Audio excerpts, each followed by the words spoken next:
Hello and welcome along to this week's edition of HK Direct. I'm Tom Wood. Over the last month or so, we've seen plenty of changes in the jockeys room here in Hong Kong, the likes of the legend Douglas White retiring and new faces joining the ranks, Regan Bayliss and also Martin Harley. And coming up on this week's show, Martin Harley is our special guest here in the studio to discuss his life and times in the racing industry so far. Terrific to have your company and welcome along, Martin. Great to have you in the studio. Good afternoon. Looking forward to getting to know you a bit better and, well, not long ago you received the news you were coming to Hong Kong on a 3-month contract. How'd you find out about it and what were your thoughts at the time? Yeah, it was quite exciting. Listen, obviously I was back in Ireland at Christmas time and I've been quite keen to come to Hong Kong, for a few seasons. It's not easy to get in here and you got to keep riding winners and doing good back home. But basically I found out after Christmas that there was a spot there, and I was kindly asked by Hong Kong Jockey Club would I accept an invite or would I be interested, and I said certainly would. So I'm here now, and yeah. Was it something you'd applied for a couple of times, and what had you known about Hong Kong racing before coming here? Well, obviously at a young age, when you're riding, from apprentice days until you get older and aim towards Group 1s and so on and so forth. Hong Kong has always been, where the prize money has been fantastic, and obviously world-class jockeys riding against each other. So I've been watching Hong Kong racing for many's a season. And yes, I've applied a few times and, I've just let the dust settle and just tried to keep doing well back home. And I said, if you keep riding winners and you're doing the right things, well, maybe one day I will get asked. And thankfully that one day has arrived. It certainly has. Let's go back to where it all began to start with. You're from a racing family, a racing pedigree? Not really. I've got an uncle. Listen, everyone's into the racing side of it because probably, early doors I was big into my ponies and, and horses, and there was always a horse about. My dad's a farmer, and my uncle Paul Harley, he was training in Germany for a few seasons, and he was assistant trainer to Van Ullman, who obviously owned Monduro and Scirocco, horses like that. So he was always there to help me along. I was interested myself, so having a little bit of guidance from him was fantastic as well. So he was the main one behind the whole family thing that was into the horses. You got involved at a young age with legendary Irish trainer Jim Bolger. That must have been a great grounding for you. For sure. It was a fantastic experience. I wasn't very good at my education at school, but the best thing I could get advice on was to go to Mr. Bolger's, and that's what I did. And I spent three and a half great years there. A lot of good horses there. New Approach, Don Approach, Lush Lashes, Finch Gale Bio. A lot of good colts, a lot of good fillies, and I managed to ride a lot of them work in the morning, so it was very interesting. And when you're getting that feel at an early age, you know what to expect when you ride a lesser racehorse. So listen, I've ridden good ones, I've ridden bad ones, and been a very interesting place to be in, Mr. Bolger's, and I'm very thankful for it. And I think it stood me in good stead, whether it's being a jockey or a person. He can do both. You'd gone from having a couple of winners over a few seasons to eventually riding 67 and becoming the British Champion Apprentice in 2011. What was the turning point there? Yeah, listen, I think I had a bad fall in Ireland, one of my last seasons there before I decided to go to England and give it a shot. And basically my confidence wasn't good. So I just, spoke to my uncle. I didn't feel like I was riding as good as I should be. So basically, my uncle Paul, he advised me. He said, "Listen, let's try work towards England. It's not far from Ireland. It's only a short ride away, plane ride." And I went to Mr. Shannon's from there, and the minute I hit England, everything seemed to go, very, very smooth. And winner after winner. Obviously, plenty of driving and hard work, but winners is every jockey's dream, whether it's big or small, and that's what puts you on the bigger stage. Speaking of Mick Shannon, your first Group 1 winner came with him, a horse called Scimitar. Yes, that was fantastic. he took big belief in me. We had plenty of luck together. So yeah, it was great to get on Samatar. And obviously going back to Ireland to win a Guineas was fantastic. Probably even made it better, more special.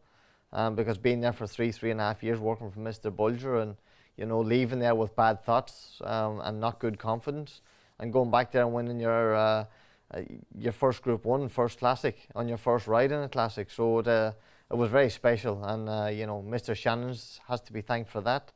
And as I say, England's been lucky to me, and hopefully Hong Kong can be lucky to me one day also. What about the horse called Gold Dream, winner at Ascot, Longchamp, and even took you to Dubai as well? Yeah, exactly. He was trained by a very good sprint trainer back home, Robert Cowell. And a few seasons after Tacti Bostrom, I remember winning the Palace House, which is a Group 3 in Newmarket. And yeah, he went from there, strength to strength. And yeah, he went to the King's Stand, and then he ended up in Longchamp and the Arc meeting to win the sprint. So it was fantastic to bag another 2 Group 1s on him. But yeah, it's like anything, good horses take you worldwide. They certainly do.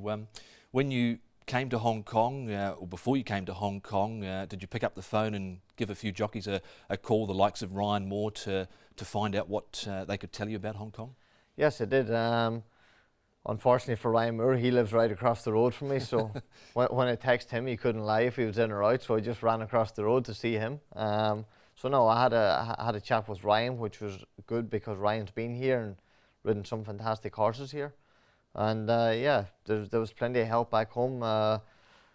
Listen, it's another good person who had a stint here was Kevin Manning. He advised me the best he could, but he said, "Listen, Martin, you don't need much advice. Just keep doing what you're doing.